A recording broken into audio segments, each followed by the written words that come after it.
to the bus driver, you guys heard. They do that so I can have a conversation. I know, but I always use those moments to teach, right? So bus number 4842. So as the next stop down, he was there was a guy, a guy with locks, dreads, and I was talking about how they use the black men with dreads, right? So again, they use it again tonight, you know.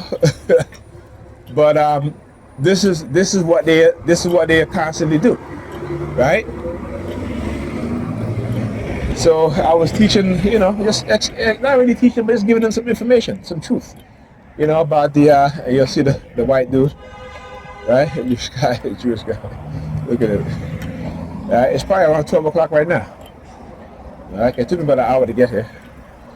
So, like I said, I always use these things as teaching moments. I educate these people, like I was telling him, he was talking about, how people that's, they look down on, people who do the job that he's doing, the bus driver, the train operator, the sanitation workers, the janitors, and so forth, right? But they worship people who have money, but don't do shit for them, right? That don't do shit for them, be it directly or indirectly, And I said, and that happens within our people, right? Particularly our women, right? But they'll tell you that, oh, you can't talk to me because you broke, or you can't talk to me because you ain't got no money. But then they claim to believe in Jesus, and what Jesus says is all true. But Jesus was not a wealthy man. Jesus was poor. He had no money. His disciples, his disciples had no money either. That's why he told them. He says, what did he say? Take nothing with you, right? When you go spread the gospel, that if you ask a person to take you in the home, because they have no money. But it's funny how they claim to listen, to believe in Jesus and listen to Jesus' words, what have you. And Jesus didn't have no money. But I said to them, no, they don't even listen to Jesus' words, because Jesus' words in the Bible is contradictory. As with all of the so-called biblical characters that are that they claim is so important, right? They're contradictory, and a lot of things is taken out of context to create a narrative. Right, and then we are taught those narratives, and we're indoctrinated to those narratives, so we don't think about those things.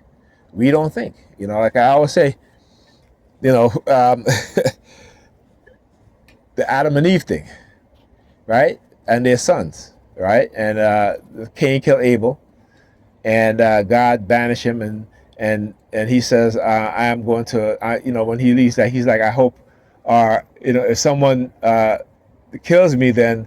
As well, and I'm like, what are you talking about? Y'all, who else is there that someone will want to do him harm? And God says, if anybody touch one hair of your head or whatever. But I'm like, who else is there? Right? If it's Adam and Eve, and then Cain, because he killed his brother, that's 3 people. So how does Cain go to the land of Nod and find a wife? So I posed that question to my sister, one of my sisters. And they were like, oh, yeah, there were other people there, right? No, something like, I know Adam had more. Adam and Eve had other kids there. So okay, so the other kids that's kids that was there, children that was there.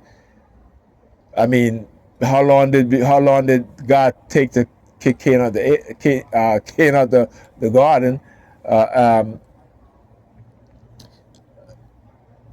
How long? And then what happened to Adam and Eve other kids? Did they have kids, and did it take them 20 years, 30 years, or have you? So this shit is ridiculous, man. But anyhow, as I said, it's contradictory. I'll talk to you guys in the next video.